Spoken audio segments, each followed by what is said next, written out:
Hey everyone, and thanks for jumping back into the Cryptoverse. Today, we're going to talk about Bitcoin, and we're going to be discussing it under the context of the US dollar currency index, or the DXY. If you guys like the content, make sure you subscribe to the channel, give the video a thumbs up, and also check out the sale on Into the Cryptoverse Premium at intothecryptoverse.com. Let's go ahead and jump in. So, I was going to do a much longer video tonight on Ethereum and my thought process for what Ethereum is going to do for the rest of the year, but I'll have to do that a different day. I don't know that I have the stamina to make a 1 hour video right now. So I'm going to do a really quick video.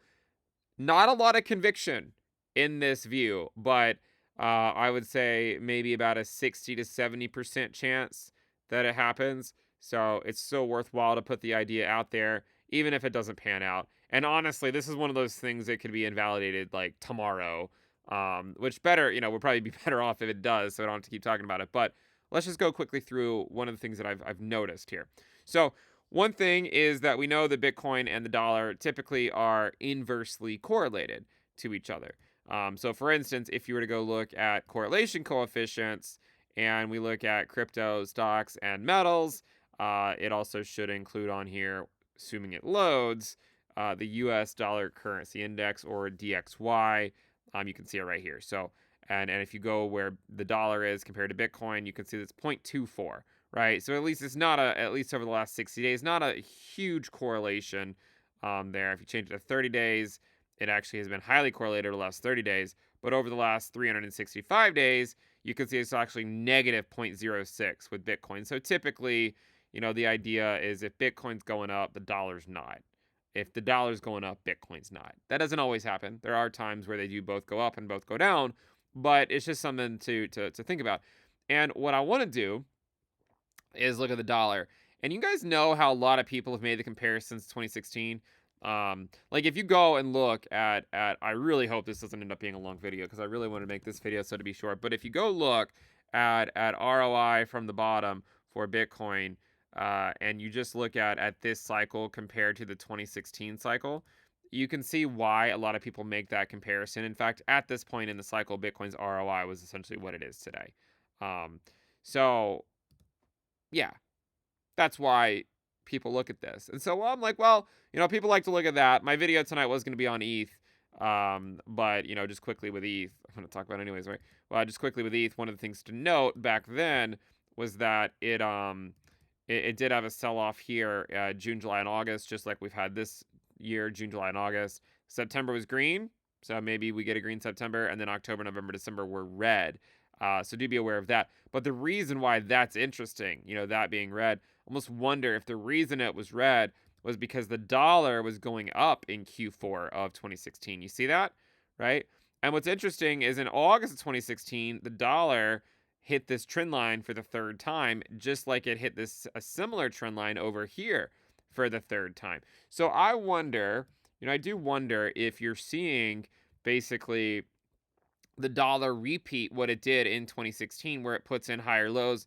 Everyone thinks it's about to crash because of a theoretical recession and all this other stuff, and then all of a sudden you get initial claims back down below 230K, which is what we just got. Right? You get retail sales 1% instead of 0.4% expected. Um, you know, what happens if it's still further out in the distance, right? And it's not all immediate. And instead, if people are like, oh crap, if it's not immediate, then it goes the other direction, right? So you have to wonder, is the dollar going to bounce here just like it did in 2016 and kind of slowly trend up into the end of September and then in October explode higher?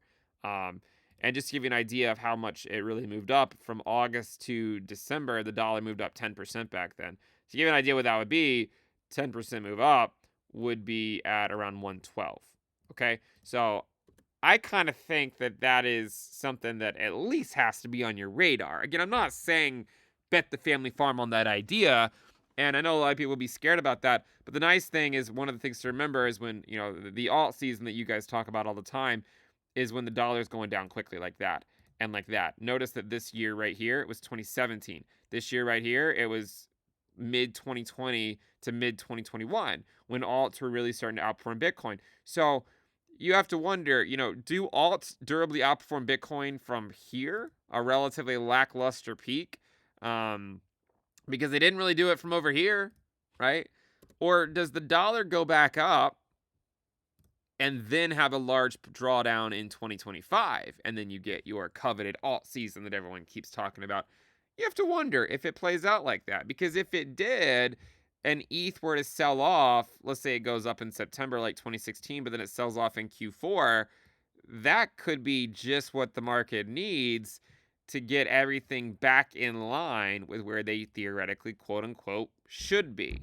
And if the dollar goes up, then alt Bitcoin pairs theoretically go down. And the reason I say that is because alt Bitcoin pairs generally track net liquidity. And net liquidity is a function of the DXY, because it's a function of the balance sheet of all these different central banks. And when you convert those balance sheets into US dollars, it makes sense to, you have to know what their US dollar pairs are. So when you look at this, when you look at total 3 minus USDT divided by Bitcoin, you overlay it with net liquidity. In order for net liquidity to go down at this point, since the central banks are starting to slow down the pace of QT and some are starting QE, the way for it to happen is for the dollar to go up, and then net liquidity goes down. And if net liquidity goes down, then all Bitcoin pairs go down. So again, not super strong conviction on the dollar part of it. I think all Bitcoin pairs could break down even if the dollar doesn't go back up. But I wonder, everyone talks about the 2016 cycle, right? But they don't talk about what ETH did in Q4 of 2016, you know?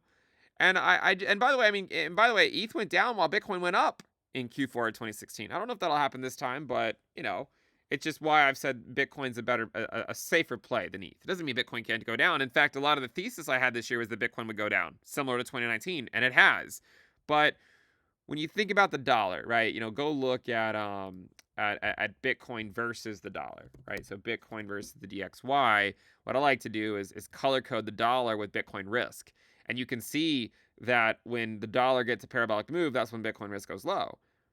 And oftentimes it's hitting these higher levels, as the dollar is going down, which it has.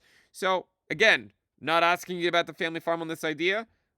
Kind of a lower conviction play. I actually publish a lot of high conviction plays all the time, so I think it's fine to have a few low conviction plays.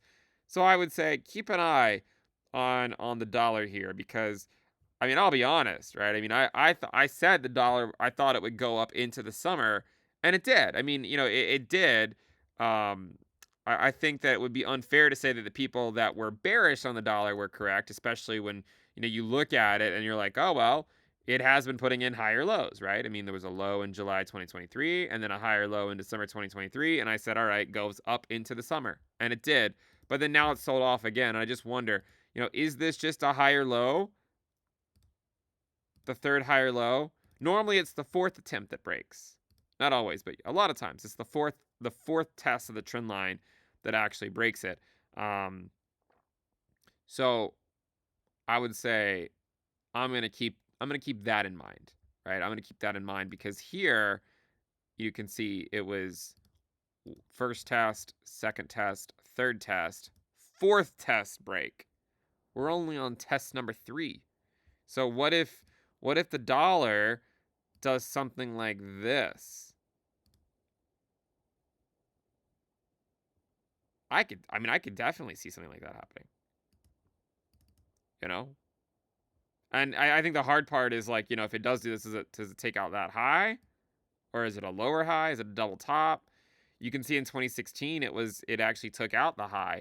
Also, by the way, after a parabolic rally, right? If you take a bar pattern here, you take this bar pattern like there, and you just bring it over to this cycle. The parabolic rally looked kind of similar, didn't it? Just this part of this phase is taking a little bit longer. If you kind of just stretch it out, you have to at least wonder, like, is this move here kind of similar to that move? And is this sort of, is this trend line right here similar to this trend line? And are we about to bounce off at this point, just like it bounced off of there, into Q4? and then down in 2025. And then alt season in 2025. Right. You have to wonder. I'll see you guys next time. Bye.